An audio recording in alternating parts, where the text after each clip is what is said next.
자, 10월 10일이고요.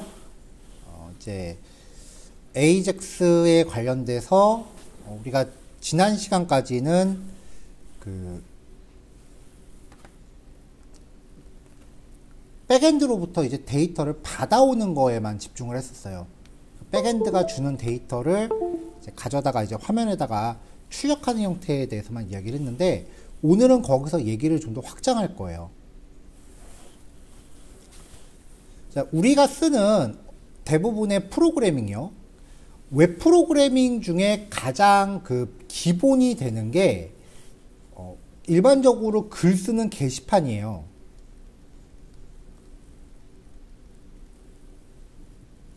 그래서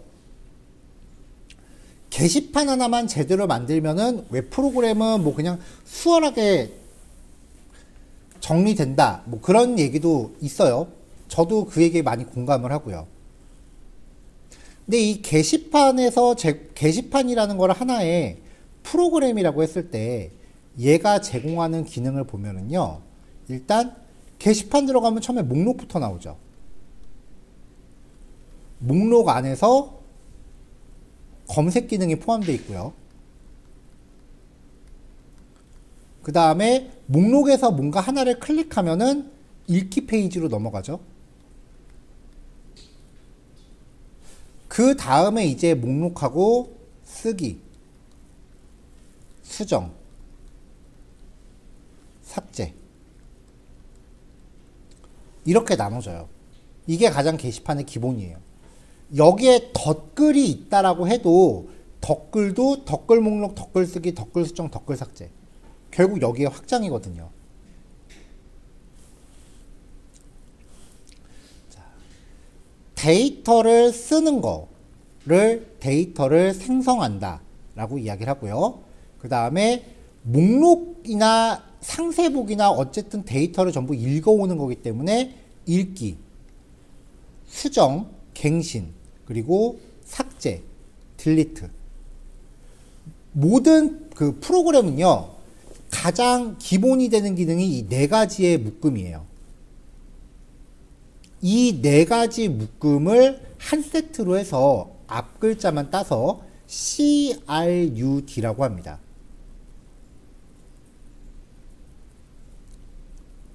사용자 인터페이스, 즉 사용자들이 직접적으로 핸들링하는 프로그램들이 갖추어야 될 기능을 가리키는 용어예요.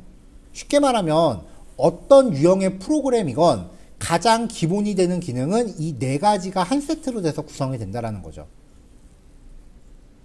이게 이제 1990년도에 나온 어떤 그 논문에서 처음으로 시작이 된 개념인데요. 현재 웹 프로그램의 가장 핵심적인 기능을 설명하는 말로 쓰이고 있어요.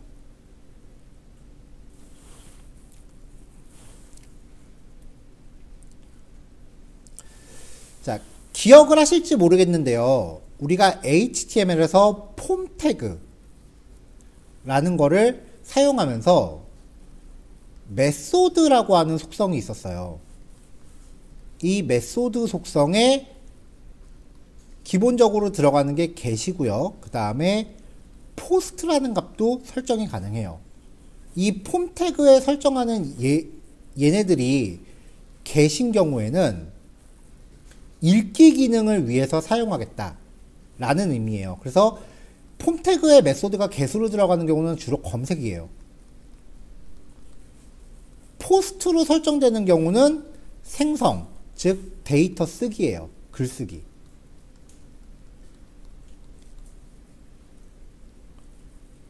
그리고 이제 수정과 삭제에 따라서 put과 delete라는 방식이 있는데, 매우 아쉽게도 HTML의 폼 태그는요, get하고 post밖에 지원을 안 합니다. 그래서 이 폼 태그의 기능을 확장해서 각각의 조작에 따라서 그 메소드 방식을 확장한 게 AJAX예요.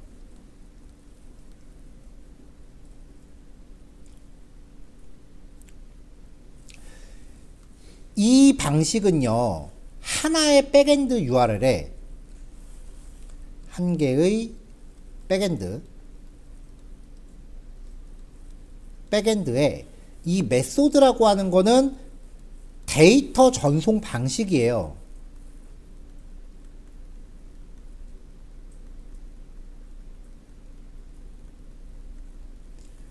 이 데이터 전송 방식에 따라 하나의 백엔드가 쓰기, 읽기, 수정, 삭제 기능들을 선택적으로 수행하게끔 하는 게 골자예요. 그러니까 백엔드 하나를 만들었는데 그 백엔드에 4가지 기능을 넣는 거예요. 그럼 그 4가지 기능은 프론트에 의해서 발동을 하는데 프론트 입장에선 백엔드가 한 개니까 주소는 다 똑같을 거 아니에요. 그래서 요 메소드라는 전송 방식을 서로 다르게 했을 때 백엔드가 여기에 반응을 해서 동작을 식별할 수 있게 하는 거죠. 그럼 뒤에서 뭐 SQL이라고 돼 있는 거는 요거는 우리는 관심 안 두셔도 돼요. 이건 백엔드 주제예요.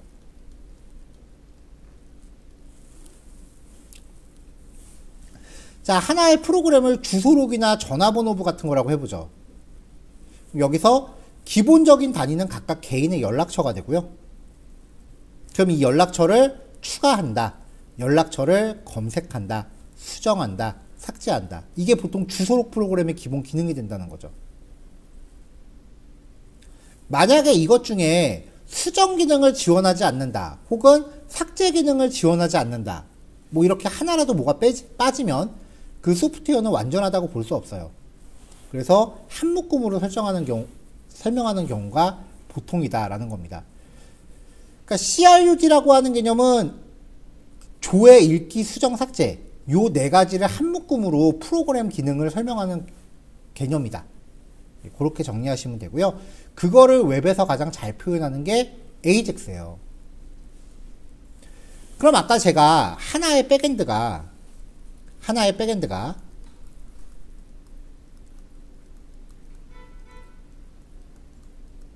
여기서 말하는 하나의 백엔드라고 하는 거는 URL 한 개예요.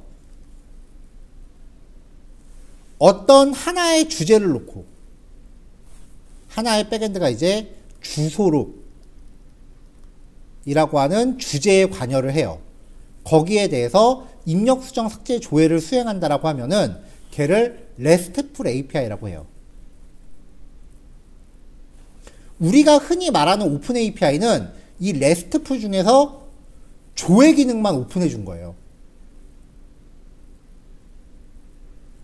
자, 이런 백엔드 시스템은 자바로 만들건, 노드로 만들건, PHP로 만들건, 파이썬으로 만들건 다 가능합니다.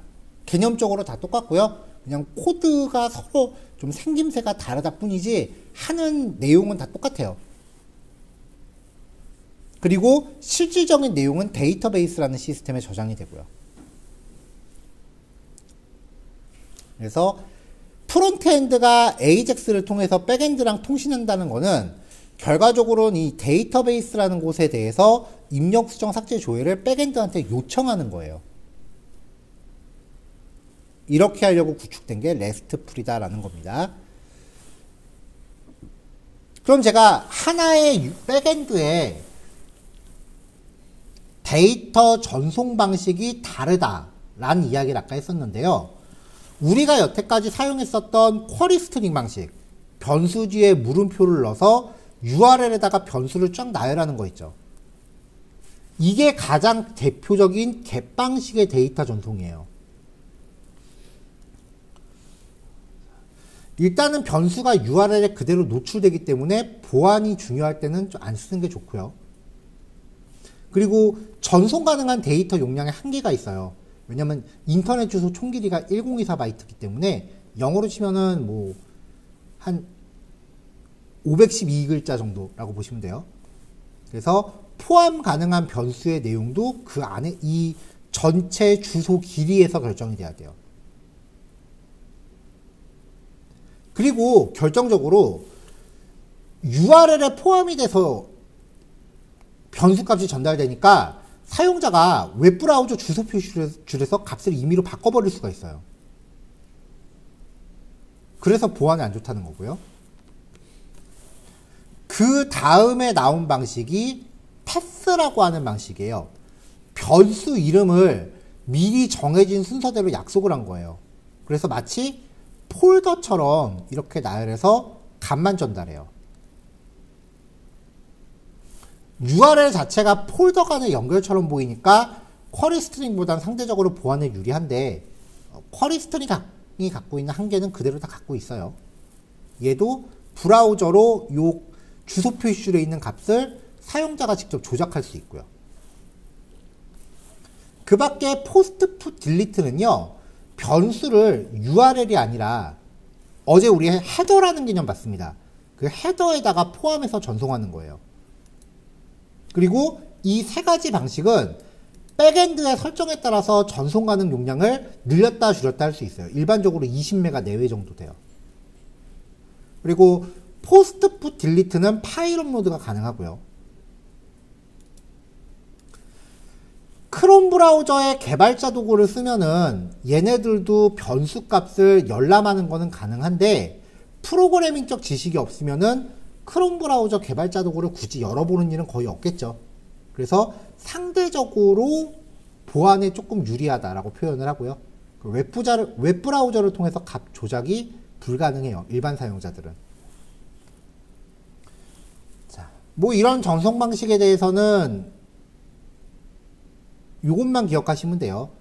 그 생성, 읽기, 갱신, 삭제 요 네 가지 기능이 웹 프로그램의 가장 기본 기능이고 하나의 백엔드에 접속 방식을 서로 다르게 하면 백엔드는 이 접속 방식에 따라서 사전에 약속되어진 기능을 구동한다 라는 겁니다. 그럼 우리가 axios.get 이라고 하면서 여기다가 백엔드 주소를 넣잖아요.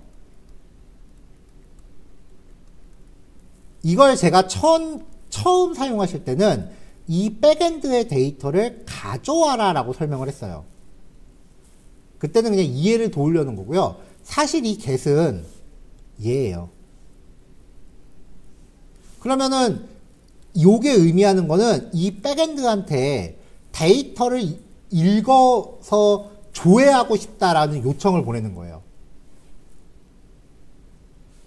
그러면 자매품 axios.post, axios.put, axios.delete가 있겠죠. axios 객체로 어떤 메서드를 호출하는지에 따라서 이 백엔드가 전달받는 기능이 달라지는 거예요. 요청받는 기능이 달라져요. 만약에 포스트 방식으로 백엔드에 접속했다라고 하면은 나 데이터 저장하고 싶습니다 하고 가서 얘기하는 거랑 똑같아요.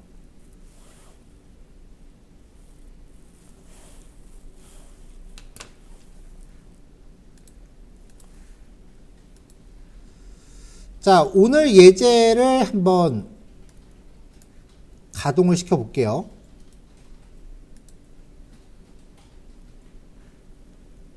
일단 백엔드부터 좀 켜야겠죠.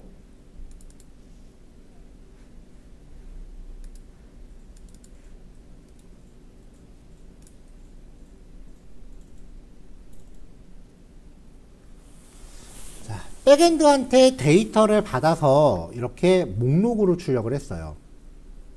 새 학과 추가라고 하면 입력 폼이 나오고요. 여기에다가 이런 식으로 이제 값을 입력하고 저장을 하면 데이터가 저장되고 상세 페이지로 이동합니다. 목록과도 여기 206번 데이터 표시되고 있죠. 자, 클릭하면 상세 페이지로 들어가고요. 여기서 수정하기 누르면 기존에 입력됐던 내용이 나오고요. 이렇게 내용을 입력하고 수정한 다음에 수정 버튼 누르면 수정된 결과가 반영되죠. 206번이었어요. 목록 보기를 다시 가도 206번 데이터 수정되어 있는 거 확인되죠. 여기서 삭제를 누르면 정말 삭제하시겠습니까? 물어보고 확인 누르면 삭제되었습니다. 하고서 데이터가 지워지는 거죠. 자, 클릭하고 여기에서도 삭제하기 눌러도 삭제되고 나오죠. 자, 어떤 백엔드가 되더라도 요 네 가지 기능이 기본이라는 거예요. 자, 근데 여기서 먼저 눈여겨 보셔야 될 부분이 어디냐면은 여기에요. 사이트를 만들 때 이제 레이아웃을 처음 우리가 잡는 이야기를 할 때 어떤 사이트건 상단하고 하단 영역은 계속 똑같다라고 이야기를 했었잖아요.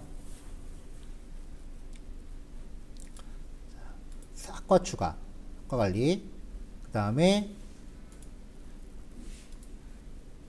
상세 보기. 여기도 학과 관리 메뉴랑 밑에 푸터 부분 똑같고요. 수정하기도 상단 부분이랑 여기 푸터 부분 똑같고요. 모든 페이지가 상단 부분이랑 이제 하단 부분은 똑같이 구성이 되어 있어요. 삭제는 지금 실질적으로 페이지가 존재하지는 않고 있으니까 삭제 페이지는 논외로 치죠. 자, 그래서 목록, 쓰기, 읽기, 수정 이렇게 4페이지를 다 만들었는데 갑자기 사장님이 지나가다가 야, 제목 핑크색으로 바꿔 라고 하는 거예요. 그럼 우린 4페이지를 뜯어 고쳐야 된다고요. 그래서 대부분의 웹사이트들은 사이트 안에서 공통적으로 반복되는 이런 영역을 별도의 웹페이지로 만들어 놓고 내가 가운데 부분을 호출하면서 가운데 부분을 구현하면서 별도로 분리된 파일을 스스로한테 조립시키도록 코딩을 했어요.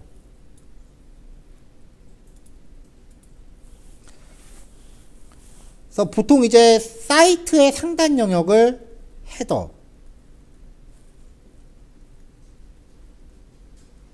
그 다음에 하단 쪽의 디자인을 푸터,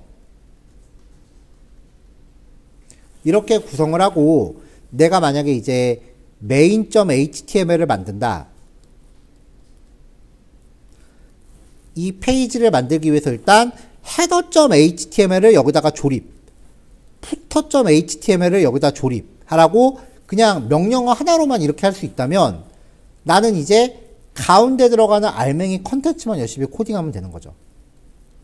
이게 페이지가 계속 늘어나서 한 100개 페이지가 됐다.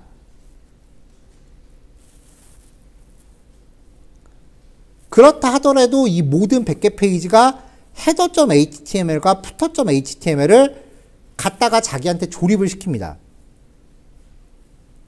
그러니까 수정 이슈가 발생하면은 이 파일을 하나만 이 파일 한 군데에서만 수정을 하면 얘네들을 갖다 조립하고 있는 다른 페이지가 전부 자동으로 바뀌는 거예요.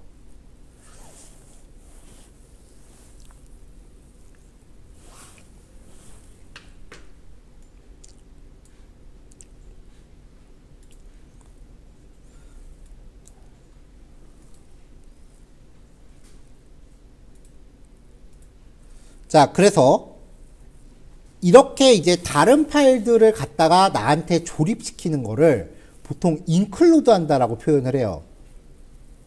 전통적인 백엔드 언어들은 이 기능을 기본으로 다 제공을 했는데 프론트엔드 자바스크립트는 그런 기능이 없기 때문에 직접 구현을 해줘야 돼요.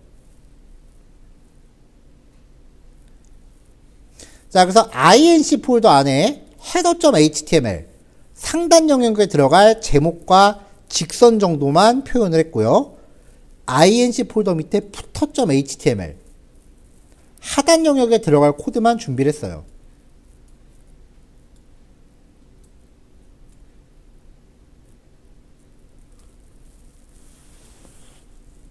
자, 그럼 이제 우리가 자바스크립트 코드를 만들긴 해야겠지만 데이터 include라고 한 다음에 header.html의 경로를 이렇게 지정하고 있죠. 그러면 이 자리에다가 header.html 코드를 이 자리에다가 통째로 붙여넣기 하는 거랑 마찬가지예요. footer.html도 이 하단 부분에 이 코드를 이 footer 코드를 이렇게 축 하고 대체하는 게 지금부터 하려는 거예요.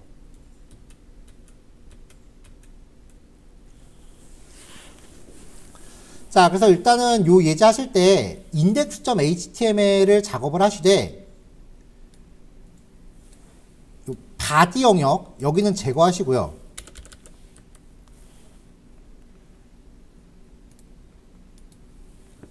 바디 영역 여기는 제거하시고 그 다음에 CSS 파일도 일단은 접어두세요. CSS 파일도 일단은 잠깐 덜어 놓으세요. 그래서 요만큼만 먼저 코딩 하시고요.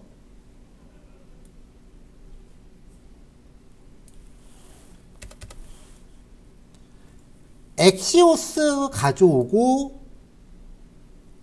include.js라는 파일을 참조하는데 이제부터 얘를 만들 거예요.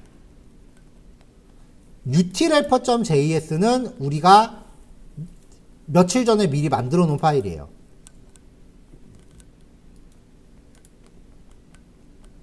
자, 그럼 이제 이 include.js에서 무슨 일을 하는지 볼게요.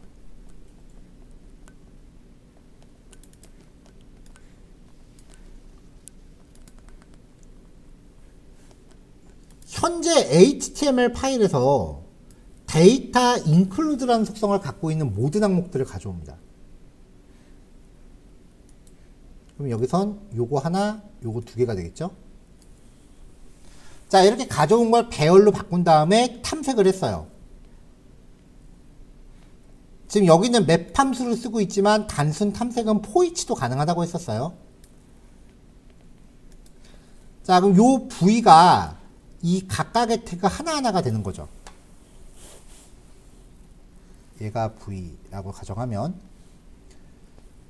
V의 데이터셋 중에 include라는 항목의 값을 가져옵니다.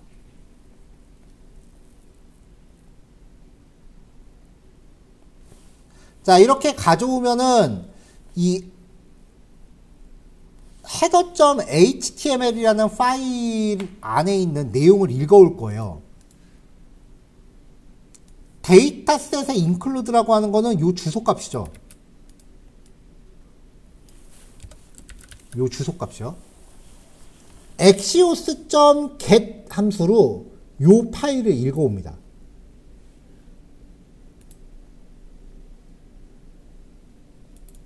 그럼 이만큼의 HTML 코드를 읽어오는 거죠.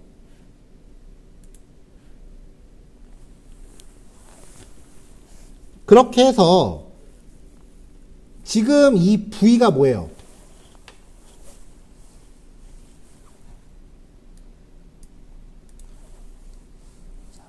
데이터 include 속성을 갖고 있는 애들에 대해서 반복 처리하는 거니까 현재 이 V는 요거 한 줄, 요거 한 줄이 되겠죠.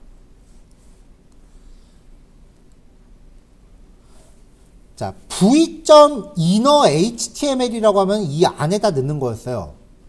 outerhtml이라고 하면은 요 태그 자체를 얘기해요.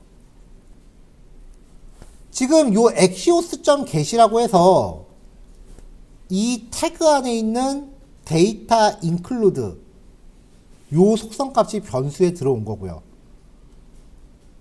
이 변수값을 사용해서 axios.get이라고 하면은 결과적으로는 이 header.html 파일의 내용을 이렇게 이 변수에 담는 게 되는 거죠. 그럼 이 html의 내용을 v.outerhtml 요거 자체랑 바꾸라는 겁니다. 자, 이렇게 해서 같은 방식으로 푸터도 진행을 할게요. 자, inc 밑에 footer.html을 이제 데이터 include 해서 가져오게끔 한 거고요.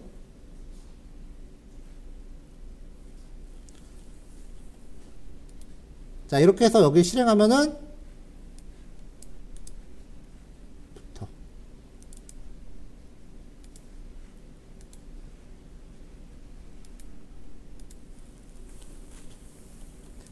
footer.html, header.html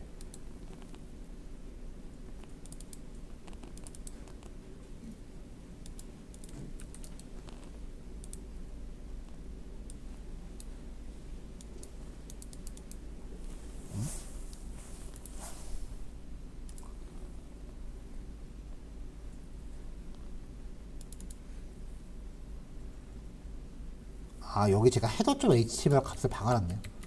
자, 데이터셋 include 이렇게 하면은 이제 페이지를 열었을 때 index.html을 이렇게 코딩을 했을 때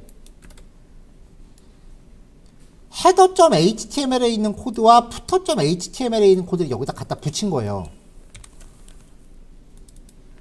AJAX 기술을 활용해서요. 그래서 여기 보면은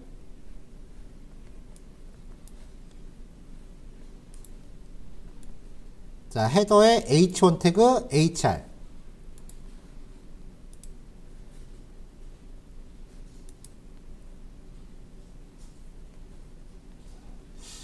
자, 코드 원본을 좀 보려고 그랬는데 안 보이네요.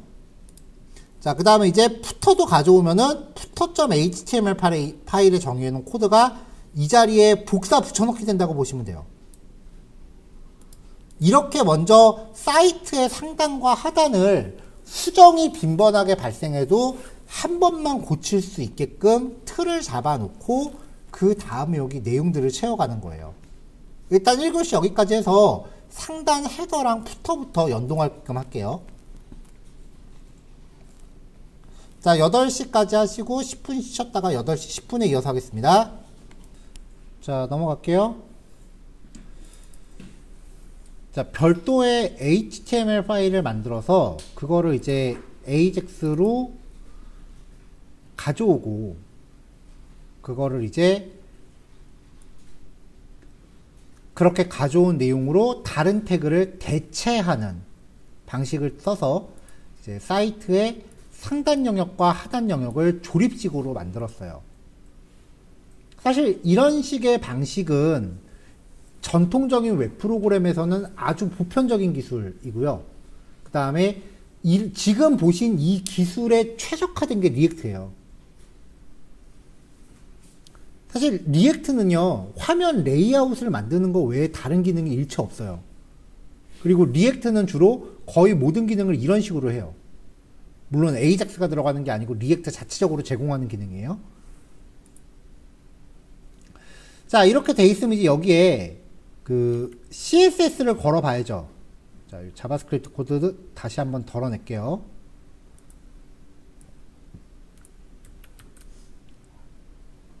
SM 밑에 CSS 밑에 style.css라는 파일로 디자인을 구성을 할 건데요. 디자인은 뭐 그렇게 대단하게 만들어진 건 아니고요. 이 파일 안에 현재 읽기, 쓰기, 수정, 삭제에 대한 기능들이 다 있어요.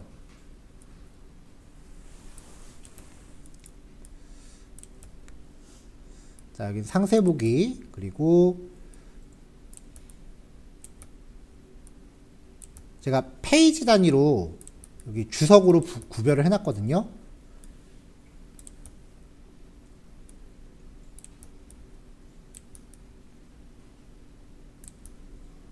목록 index.html, 그 다음에 헤더하고 푸터.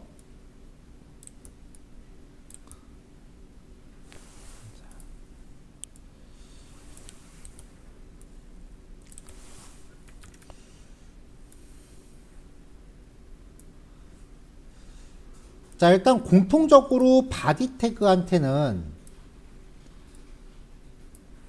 모든 여백을 없애놨고요. 자, 그 다음에 이제 푸터하고 아까 헤더 있었죠. 헤더. 얘네들이 결과적으로는 index.html에서 이 자리를 대체하는 거잖아요. 이런 식으로.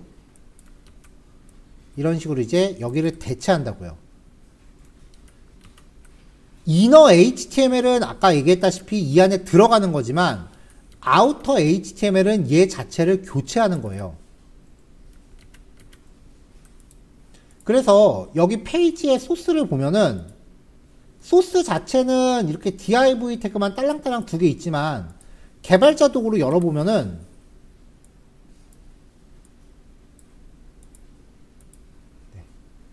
컨테이너 안에 위에가 지금 안 보이죠? 헤더 태그로 대체되어 있죠. 대체된 거예요. 그러니까 우리는 CSS를 짤 때 요거를 기준으로 짜야 돼요. 이 브라우저 개발자 도구에 나오는 요 상태를 기준으로 CSS를 짜야 돼요. 일단 컨테이너 상단 하단 여백 20 좌우 0 넓이는 640에 가운데 정렬. 자, 그럼 요 정도로 된 거고요. 그 다음에 컨테이너 안에 섹션.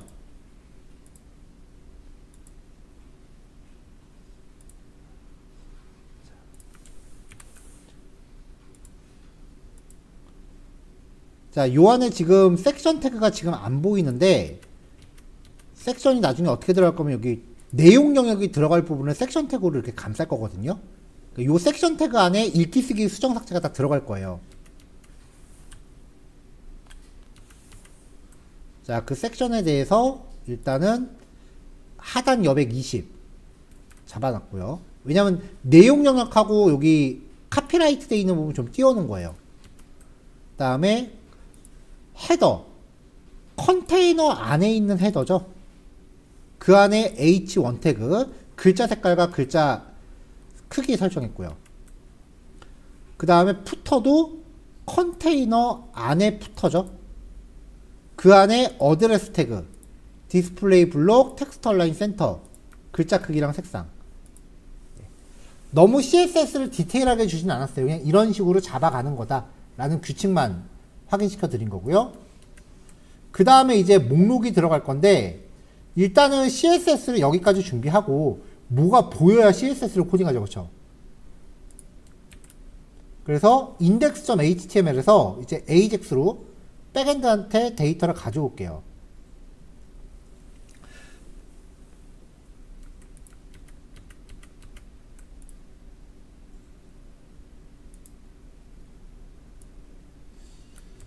자, 일단은 바디 안에 섹션 태그에다가 p 태그로 새약과 추가 링크를 넣습니다. add.html로 링크를 걸었어요. 아직 요 페이지 안 만들어져 있죠? 그 다음에 데이터를 표시하기 위해서 테이블 하나 놨어요. 테이블.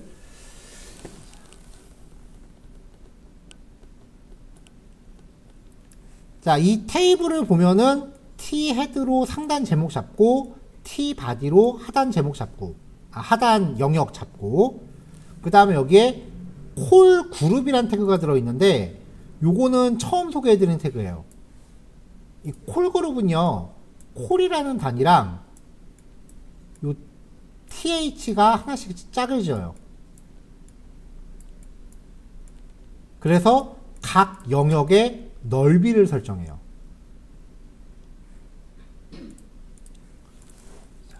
자, 25%라고 잡았으니까 각각 4분의 1씩 차지할 텐데 정작 테이블 자체는 지금 넓이가 안 잡혀 있기 때문에 크게 영향이 없습니다. 자, 클래스 테이블 여기에는 텍스트 센터라고 돼 있고 T바디에 리스트 바디라고 돼 있네요. 자, 그럼 CSS에서 점 테이블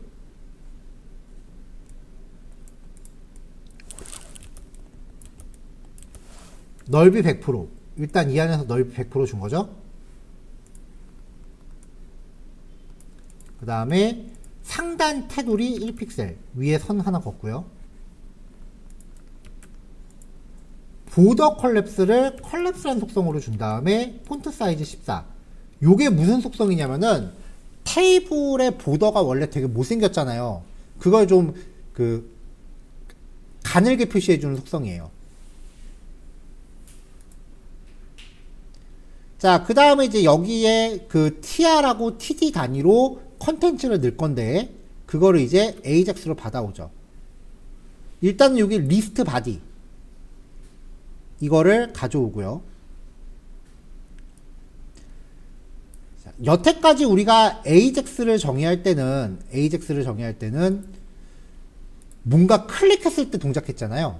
근데 목록 같은 경우는 그냥 페이지 열리자마자 다짜고짜 나오는 거죠.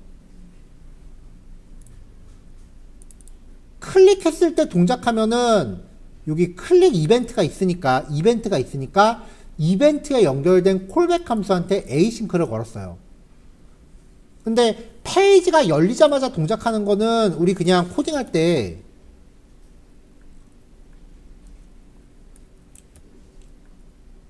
보통 그냥 이렇게 코드 그냥 쭈르륵 서술하잖아요. 그러면은 요 await라는 키워드는 반드시 함수 안에서밖에 못 쓰기 때문에 문법적으로 에러가 나요. 여기를 어떻게든 함수로 묶어줘야 돼. 그러면 이제 1차적으로 할 수 있는 게 async 펑션 hello 라고 함수를 하나 만들어 놓고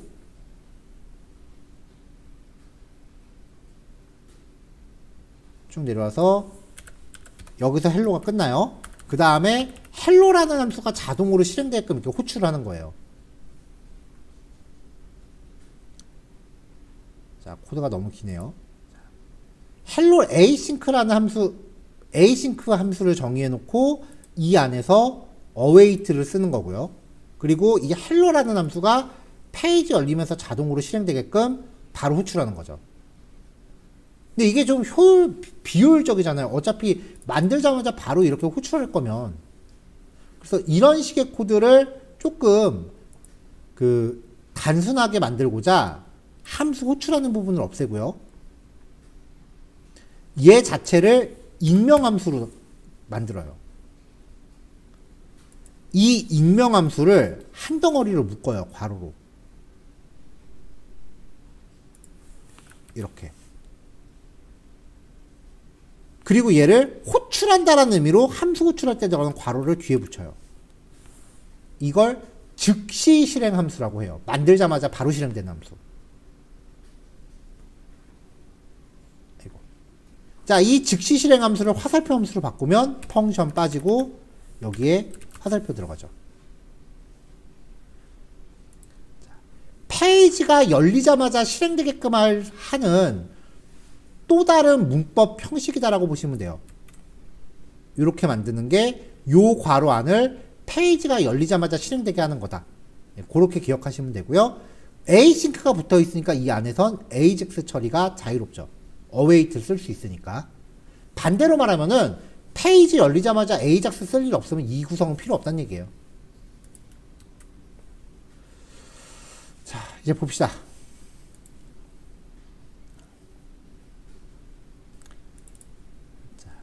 제이슨 데이터만 뽑아내려고 위쪽에다 제이슨을 명시하고요. await axios.get 하면서 가져오면서 리스폰스 가져오고 결국은 리스폰스 안에 있는 데이터가 알맹이였어요.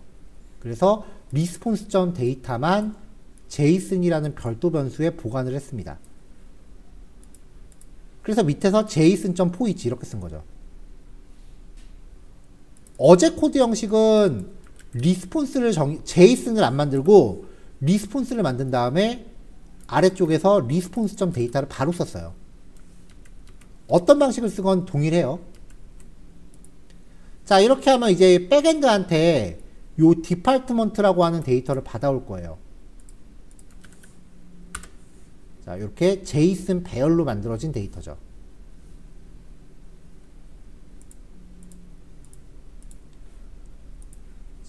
요 전체 배열이 response.data니까 이걸 제이슨에 담고 이걸로 반복을 돌려요.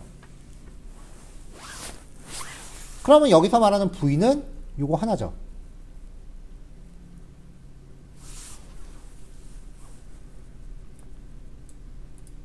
자, 그럼 여기에는 이제 dname log id가 있으니까 이걸 사용해서 화면을 출력을 해줍니다. 테이블 태그에 넣을 거니까 tr 태그 반복 돌면서 tr 만들고요. 리스트 바디에 tr 넣어주고 td도 만들어요. 이거는 일련 번호. 이 td에는 id 값, 요 일련 번호 값을 출력을 해주고 다시 요 tr에 넣어줘요. 자, 두 번째 td를 만들어요. 그 td를 요 tr에 또 넣어줬어요.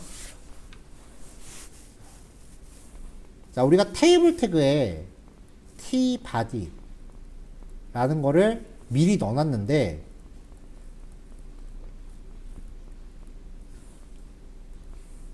tr을 하나 만들어서 이 안에 미리 넣어놓은 거예요. 그리고 td를 만들어서 td 안에다가 일련 번호를 출력해서 요 tr 안에 넣었어요. td 101 td 이런 식으로. 자, 그 다음에 이제 두 번째 td를 넣을 거예요. td 만들고 이 td를 tr 태그 안에 미리 넣어놨죠. 여기에 이제 학과 이름을 출력을 해줄 건데 보통 이 학과 이름은 클릭했을 때 상세 페이지로 넘어갑니다. 그러니까 이 안에 A 태그가 하나 더 있어야죠. 그래서 A 태그를 만들고요. A 태그에 href 속성으로 view.html을 걸었는데 상세 페이지잖아요. 상세 페이지는 어떤 컨텐츠를 열람할 건지를 알려줘야 돼요.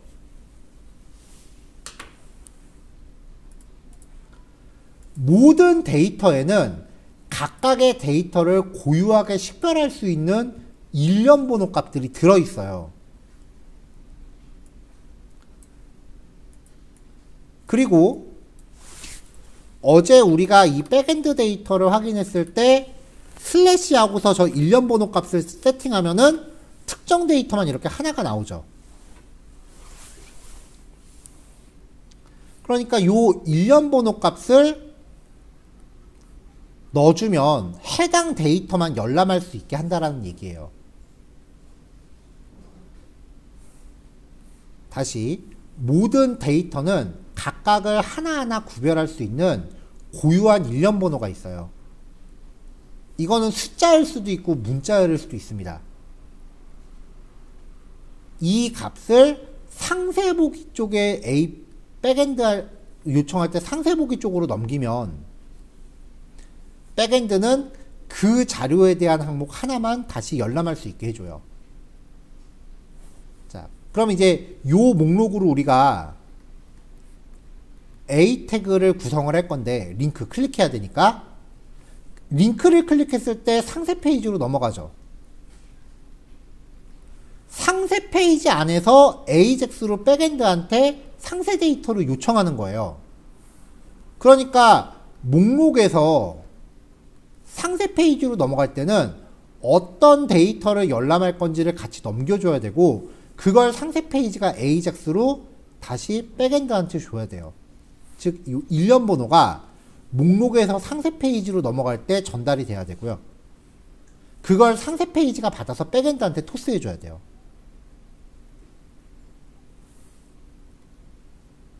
항상 고유 식별 번호는 페이지가 이동되는 과정에서 맨날 달고 다녀야 되는 값이에요. 그걸 처리하기에 가장 용이한 게 쿼리 스트링이고요.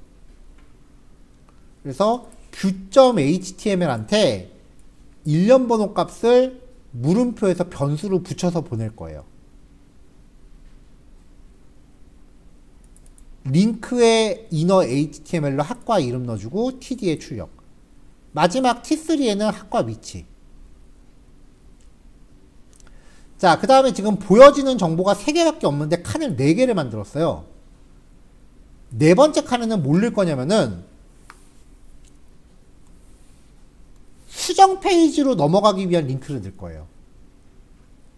근데 수정 페이지로 넘어갈 때도 뭘 수정할지를 알려줘야 돼요. 그래서 고유한 그 일련 번호를 쿼리 스트링으로 넘깁니다. 목록에서 상세 페이지, 수정 페이지로 넘어갈 때는 항상 뭘 처리할 건지를 알려줘야 되기 때문에 고유한 번호를 넘겨야 된다. 이거 되게 중요한 개념이에요. 하지만 맨 위에 넣었었던 새학과 추가. 이거는 지금 새로 만드는 거니까 일련 번호를 넘길 필요가 없는 거고요.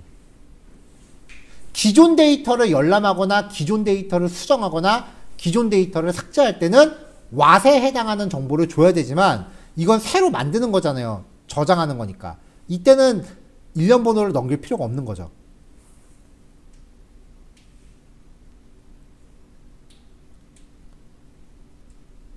자, 그 다음에 삭제. 자, 링크라는 또 만들었어요. 주소는 샵이고요. A 태그를 하나 만들었는데 이 A 태그에 href 속성은 샵이고 그 다음에 얘한테 데이터셋의 아이디로 일련 번호 숨겨요. 데이터 아이디는 101 이런 식으로 일련 번호를 숨겨요. 그 다음에 데이터의 dname 이라는 변수로 학과 이름도 숨겨요.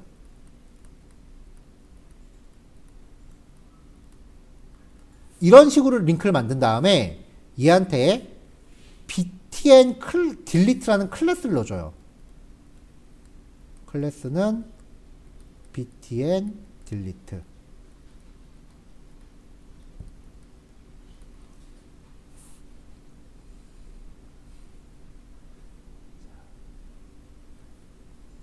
이너 html로는 삭제라고 출력했어요.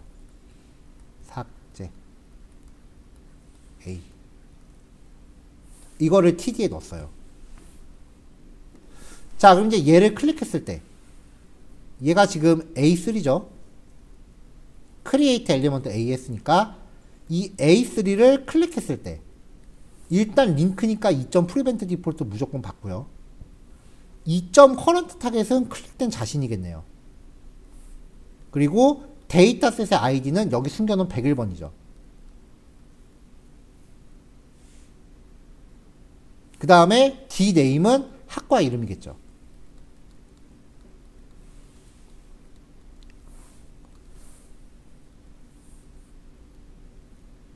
목록에서 표시해주는 정보 중에 제이슨이 어디 갔을까요?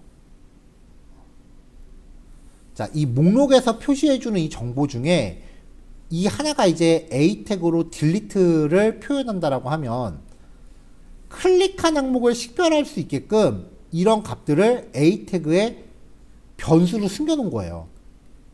그래서 클릭된 항목의 값을 추출하면 얘네들이 딸려오는 거죠.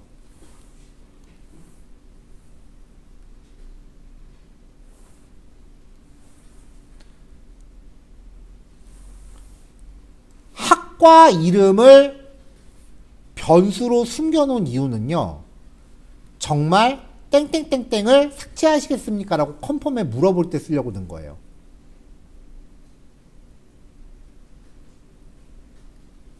그 다음에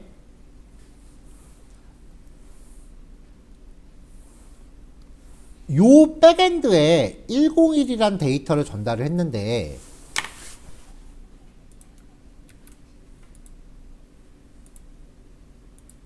이렇게 전달했는데 웹브라우저로 직접 접속하는 경우는요. 아까 접속 방식에 대해서 이야기했죠.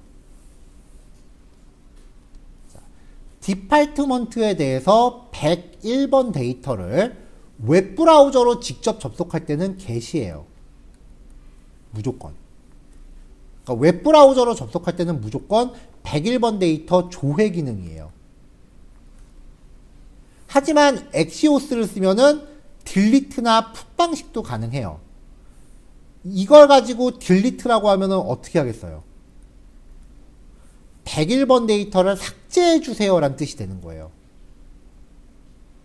그럼 백엔드는 요 값을 받아서 101번 데이터를 삭제합니다. 문제가 생기면은 일로 건너뛰겠지만 문제 안 생기면은 페이지 뿌리고 커런트, 현재 링크에서 부모 태그 중에 tr 태그를 날려버립니다. 클로셋이라는 거는 파라미터로 전달된 선택자가 올 때까지 계속 처리하는 거였어요. 계속 위로 올라가는 거였어요. 여기서 삭제를 클릭하면 여기에 아이디랑 데이터 디네임이 숨겨져 있죠. 이걸 사용해서 삭제를 누르면 정말 컴퓨터 공학과를 삭제하시겠습니까? 할 때 이 컴퓨터 공학과를 표시하기 위해서 얘를 숨겨놓은 거예요. 요걸 읽어다가 여기다 뿌려주는 거고요. 그 다음에 네트워크로 가서 여기서 이제 확인 버튼 누르면 백엔드한테 지워주세요 라고 해요. 자, 101번 데이터에 대해서 딜리트로 날라갔죠. 그럼 백엔드는 101번 백엔드는 진짜로 101번 데이터를 지워요. 없어졌죠. 101번.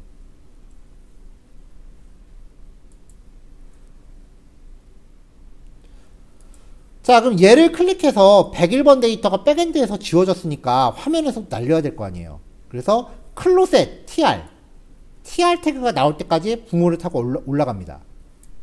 찾았죠? 그럼 얘를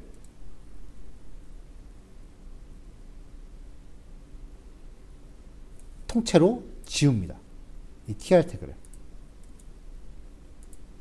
여기서 안 지워지네요. 얘 때문에 그렇구나. 자, 삭제 누르면 백엔드에서 지우고 화면에서도 지우고. 자, 이렇게 해서 뭔가 나오는 게 확인됐다라고 하면은 이제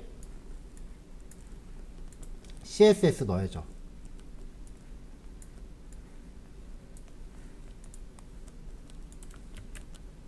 자, 테이블 태그의 th 제목과 테이블 태그의 td 전부 아래쪽 테두리를 걸어요. 그러면 아래쪽에 선이 긋겠죠? 그 다음에 왼쪽 테두리를 거요. 그럼 여기 오른쪽에 하나 열려있죠?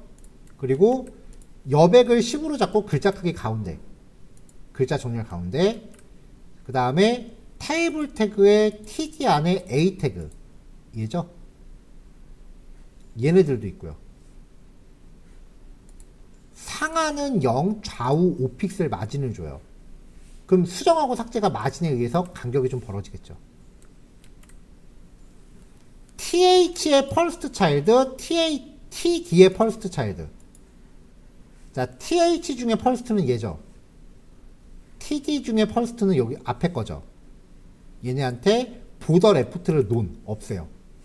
반대쪽을 막은 게 아니라 앞에를 열었어요. 자, 여기까지가 이제 목록에 대한 처리예요.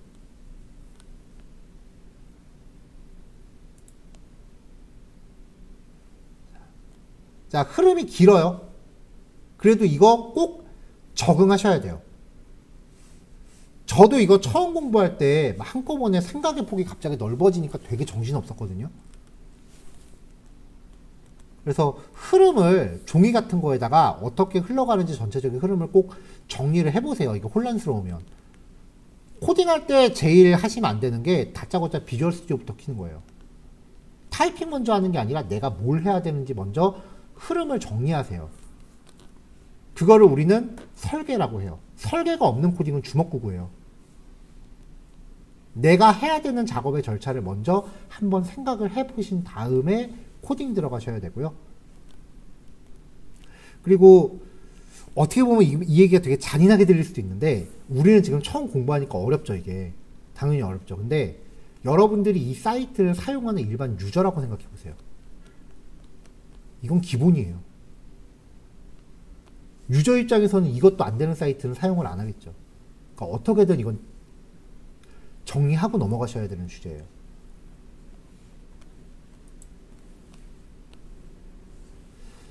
자, list.html이 여기까지입니다. 그리고 CSS도 거기 관련된 것까지 완성하시면 되고요.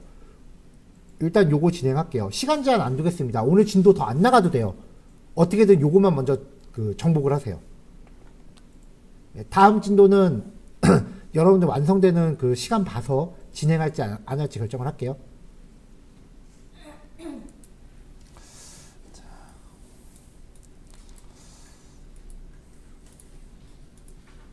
자, 이제 목록이 구성되면은 사실상 거의 다 마무리가 된 거예요.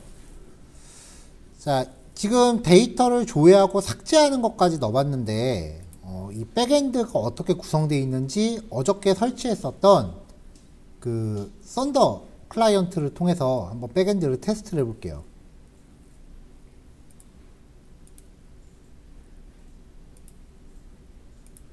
자, 지금 이게 백엔드 페이지죠. 삭제를 이리저리 해갖고 지금 2개밖에 안 남아있는 상태예요. 저는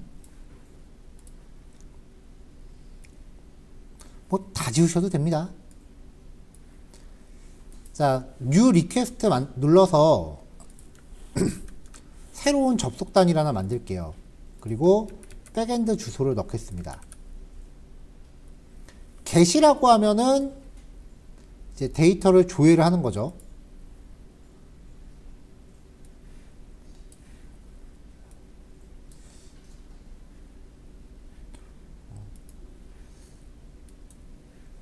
자, 백엔드를 다시 가동할게요. 이거 오랫동안 안 쓰면 멈추더라고요.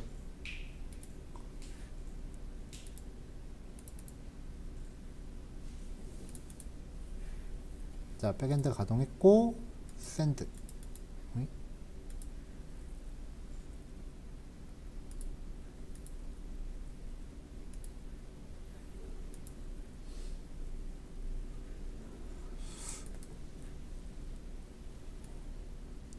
이걸 로컬호스트에서 반응을 안 하네요.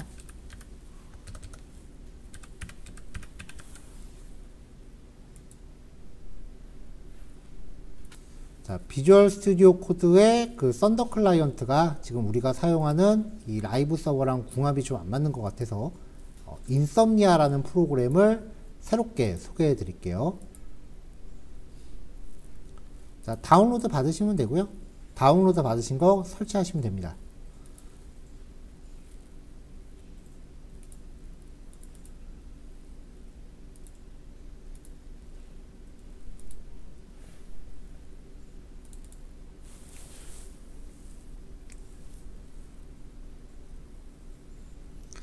자, 반대쪽 모니터에서 지금 설치 중이에요. 네. 설치 끝나면 그냥 이렇게 화면 나와요. 그냥 컨티뉴 누르고 로그인하라고 하네요.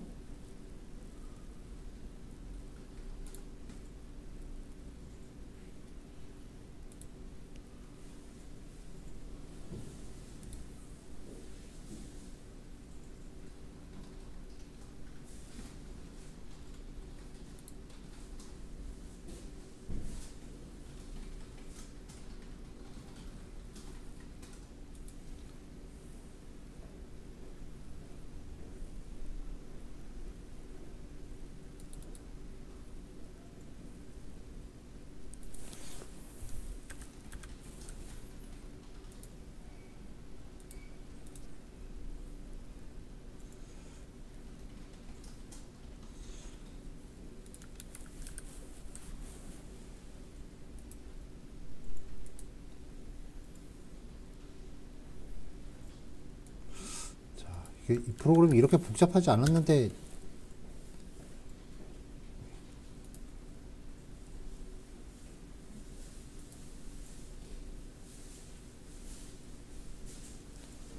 이메일로 뭐 인증 코드가 간 것 같아요.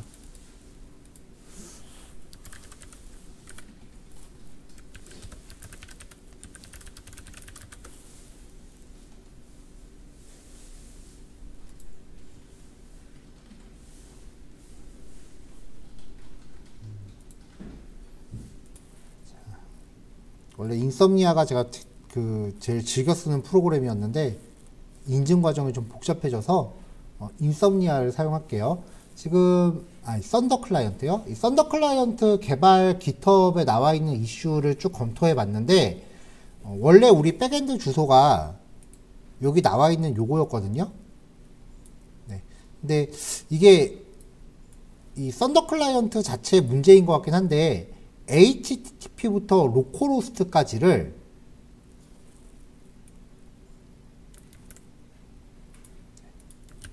요만큼의 주소에서 여기부터 여기까지 콜론 전까지를 대괄호 콜론 2개 대괄호 이렇게 넣으면은 작동을 해요.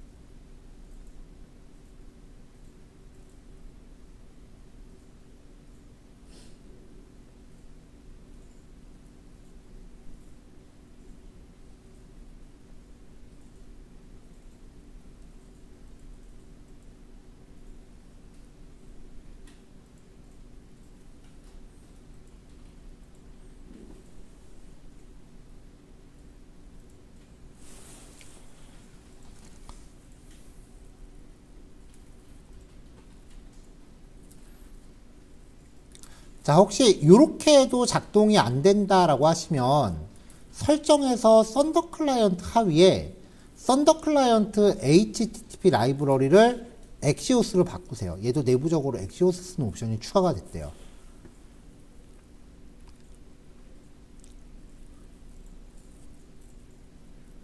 네, 이렇게 해서 이제 설정해서 썬더 커리언트 하위에 요 HTTP 라이브러리를 엑시오스로 설정을 하고, 그 다음에 여기 접속 주소를 대괄호하고 콜론 2개 혹은 콜론 2개 1 이렇게 해도 결과는 같아요. 이게 발생하는 원인이 비주얼 스튜디오 코드 내부의 그 설정 때문에 그렇대요. 자, 이렇게 get이라고 하면은 전체 목록이 조회가 되고요. 여기에다 슬래시 하고서 id에 해당하는 일련 번호를 주면은 102번 학과가 조회가 되고, 여기 주소 왼쪽에 있는 드롭다운을 내려서 딜리트를 선택을 하면 102번 데이터가 삭제가 됩니다. 삭제가 되면은 결과가 아무것도 안 나오고요. 삭제됐다는 걸 확인하려면은 다시 전체 목록을 조회해 보면 되겠죠. 102번 데이터가 없어졌어요. 한편 여기를 포스트로 바꿔주고요. 포스트는 입력이라고 했어요. 대신에 포스트로 처리할 때는 추가적인 데이터를 바디로 바꿔서 폼 쪽에서 입력하시면 돼요. 여기서 필드를 dname,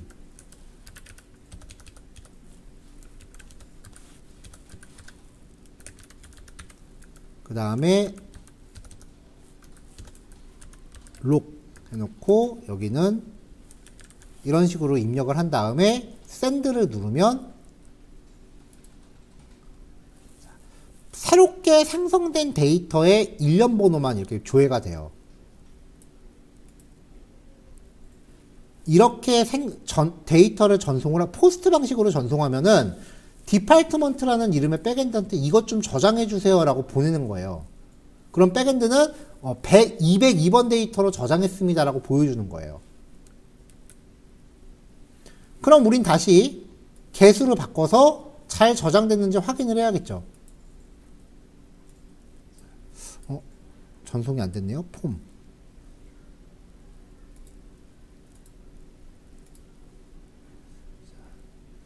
폼 인코드로 한번 가볼게요. 여긴가 보네요. dname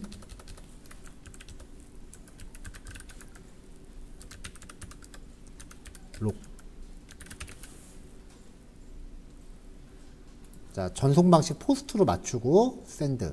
네, 제대로 됐네요. 요 내용 좀 저장해 주세요 라고 해서 폼 인코드라는 방식으로 전달을 하면은 이렇게 저장했고 생성된 데이터는 203번입니다 라고 보여주고요. 또 누르면은 누를 때마다 데이터가 저장이 되는 거예요. 포스트 방식이니까. 그래서 get 방식으로 다시 전체를 확인해 보면은 여태까지 눌렀던 것들이 쪼르륵 나오죠. 자, 지금 여기 202번 데이터는 데이터 형식이 안 맞으니까 저는 삭제를 할게요. 자, 딜리트 방식으로 202. 딜리트 방식으로 보낼 때는 이 바디에 있는 내용은 영향이 없어요. 얘는 그냥 넣어도 그만 안 넣어도 그만이에요. 보내면 삭제가 된 거죠. 자, 다시 get 하면은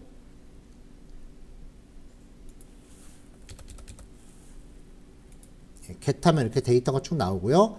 자, 여기서 지금 맨 마지막 번호가 210번인데 210번에 대해서 해볼게요. 210번만 나오죠. 자, 이 상태에서 이제 풋으로 바꾸겠습니다. dname은 1234, 록은 567 이렇게 하고서 전달하면은 210번 데이터를 요 내용으로 고쳐주세요 라는 뜻이 돼요. 그러면 이제 여기서 수정된 결과가 나올 거예요. 자, 수정된 결과 나왔죠? 다시 get으로 전체 목록을 확인해 보면은 210번 데이터가 바뀌어 있는 게 보이죠.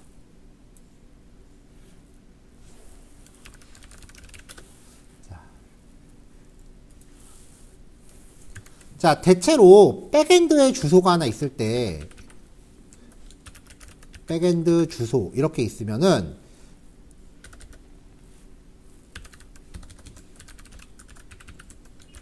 백엔드 주소 슬래시 그 다음에 들어가는 게 보통 주제어라고 생각하시면 돼요.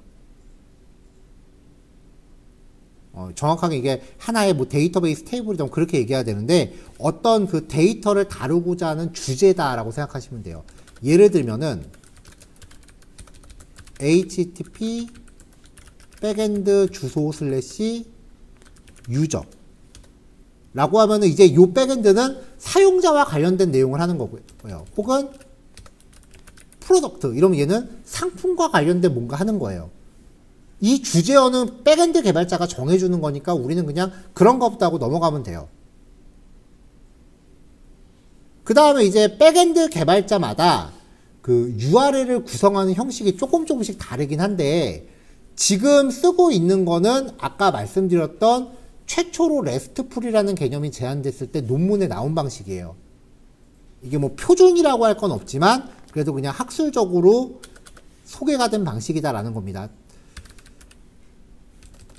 자, 접속 방식을 개수로 한 다음에 백엔드 주소와 주제어를 전달하면 이거는 전체 목록 조회예요. get 방식으로 주소를 전달하면서 여기 1이라고 하면은 1번 상품 조회라는 뜻이 돼요.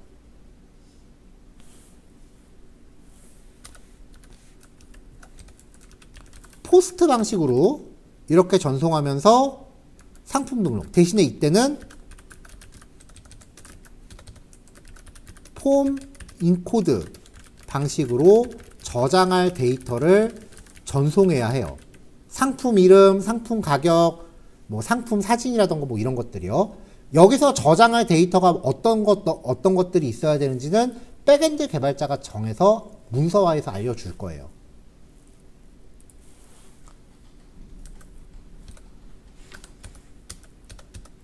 자, 그 다음에 put이라고 하면서 백엔드 주소 하면은 1번 상품에 대한 수정이에요. 그럼 이때 마찬가지로 폼 인코드 방식으로 수정할 데이터를 전송해야 돼요.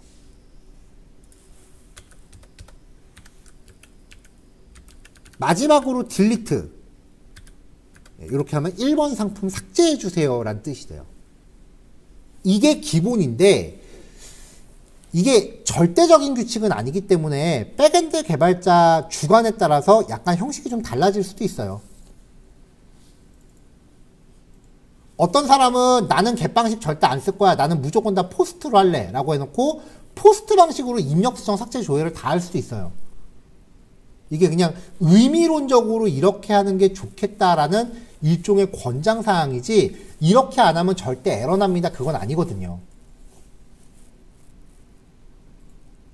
저도 옛날에는 포스트 방식으로 다 했었어요. 오히려 나누는 게 더 귀찮아갖고. 요즘은 웬만하면 이 방식을 따르려고 해요.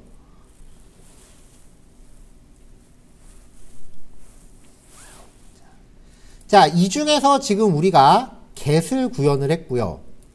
delete를 구현을 한 거죠. 이제 1번 상품 조회라는 기능을 구상을 할 거예요.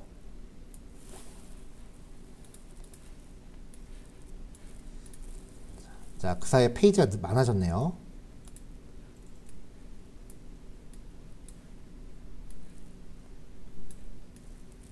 자, 아까 코드로만 봐서 아마 정확하게, 이렇게 명확하게 그 이해가 좀 안 되셨을 수도 있어요.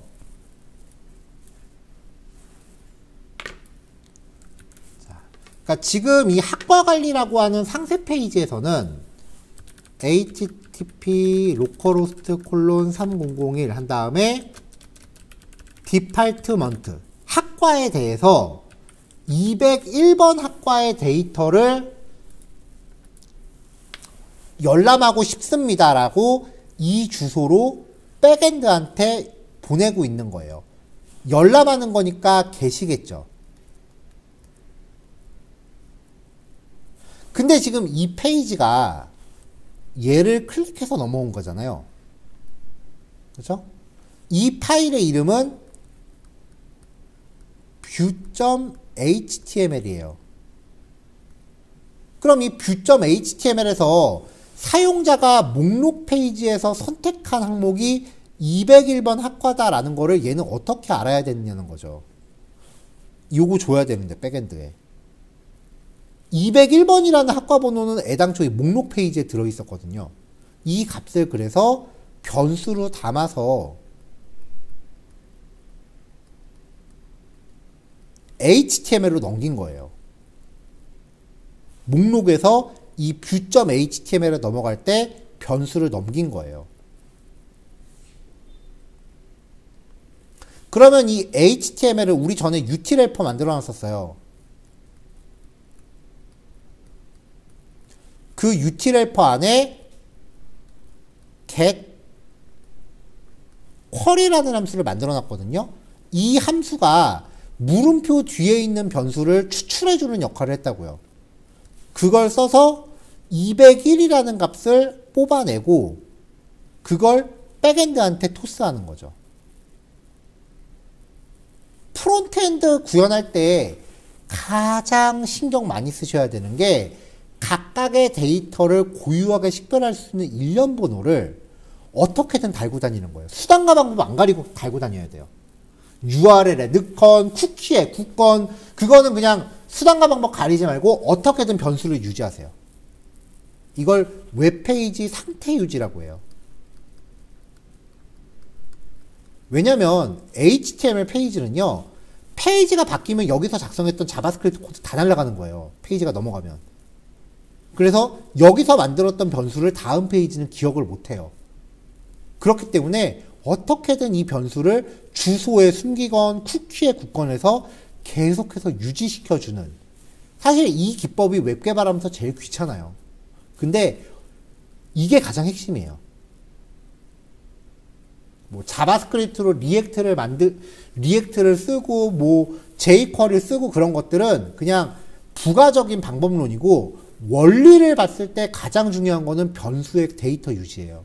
이거는 웹 프로그래밍 언어가 바뀌어도 세대가 바뀌어도 옛날부터 계속 오던 개념이에요.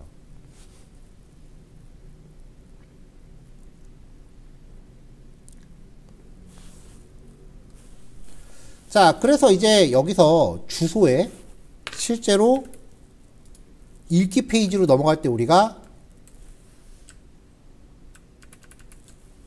view.html의 id는 201, 변수 이름을 id라고 했네요. 이렇게 id 값을 넘겼다고요.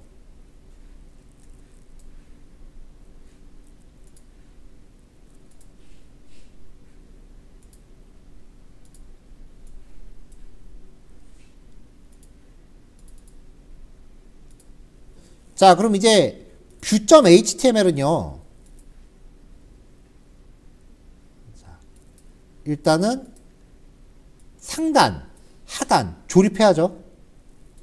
그럼 이제 include.js에 의해서 알아서 여기 있는 내용들이 딱딱 조립이 될 거고요. AJAX로 읽어온 상세 내용을 출력하기 위해서 태그 구조 준비했고요.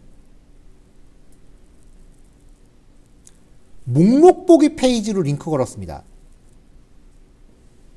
그 다음에 수정하기 페이지로 링크 걸었고요. 삭제하기 페이지로 링크 걸었습니다. HTML 파일에서 이 코드의 실행 순서가 HTML이 먼저 실행이 돼요. 그 다음에 CSS가 실행이 되고요. 자바스크립트가 맨 마지막에 실행이 돼요. 근데 URL에서 물음표 id는 뭐뭐뭐 이렇게 값을 보냈잖아요. 이 변수 값은 자바스크립트에서 식별을 할 수 있어요. 그러니까 HTML에서는 이 id라는 값을 알고 싶어도 알지를 못해요. 그래서 여기 일단 링크를 샵으로 떼었어요. 아까 우리 삭제하기 눌렀을 때 몇 번 데이터를 삭제할지 인식해야 된다 그랬죠. 수정하기도 몇 번 데이터 수정할지 인식해야 된다 그랬죠. 근데 HTML은 알 방법이 없어요. 그래서 자바스크립트에서 이걸 식별한 다음에 여기에 강제로 넣어줄 거예요. 자바스크립트는 그게 가능하니까.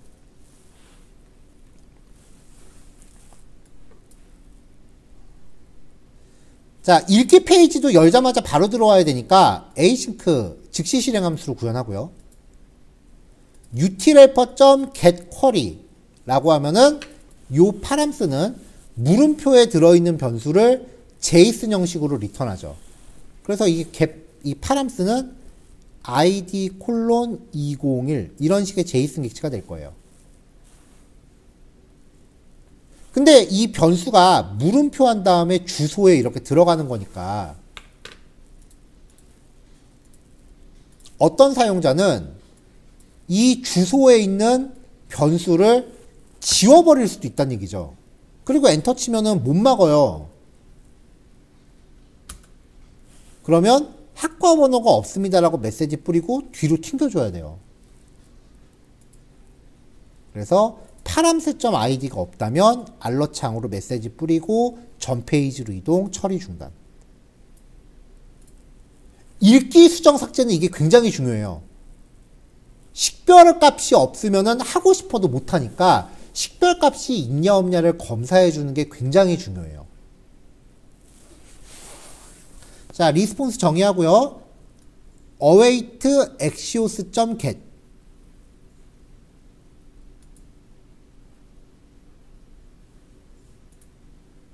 자, 이러면서 백엔드 주소 기술하고 여기서는 슬래시 단위로 이렇게 넣습니다. 왜냐면은 고유 식별 값이 뒤에 슬래시 붙고 폴더처럼 들어가니까요.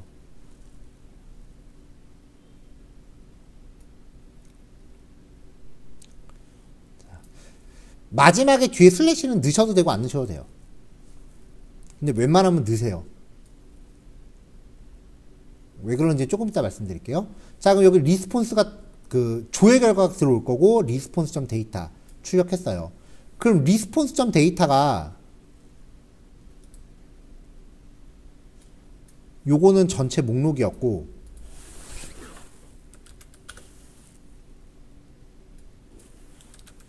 네, 하나의 학과에 대한 데이터 요거를 받아오는 거죠. 이게 response.data예요. 그러면 response.data.id, response.data.dname, response.dname.log 이 세 가지 정보를 원하시는 데 넣으시면 돼요. id, dname, log의 inner html로 출력해라. id와 dname과 log이 뭔지를 보면은 얘네들이에요. 내용 출력하겠다고 만들어 놓은 거. 자, 그 다음에 btn edit. 이게 뭐냐면 아까 위에 만들었었던 수정하기 버튼입니다. 이 수정하기 버튼에 href 속성, 링크에 클릭했을 때 이동할 주소를 edit.html로 그리고 마찬가지로 id에 고유 식별값을 실어줘요. 그래서 이 수정하기 링크의 주소를 이렇게 edit.html로 넘어가는데 뭘 수정하는지 알려줘야 되니까 201번 데이터를 수정하겠다라고 변수를 실어가도록 이걸 자바스크립트로 만들어줘요.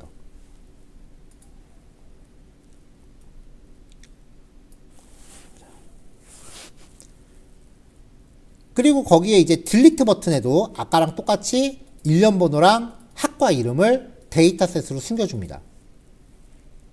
그럼 일단 여기까지 해서 상세 페이지에 이렇게 조회 내용은 다 나와요.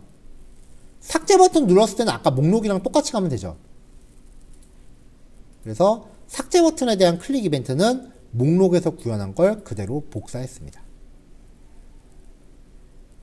사실 여기서도 똑같은 코드가 두 번 반복되니까 그 함수화하면 좋을 텐데 여기서는 함수화했다가는 예제 난이도가 더 올라갈 것 같아서 코드를 복사했어요. 그리고 마지막에 약간의 차이가 있어요.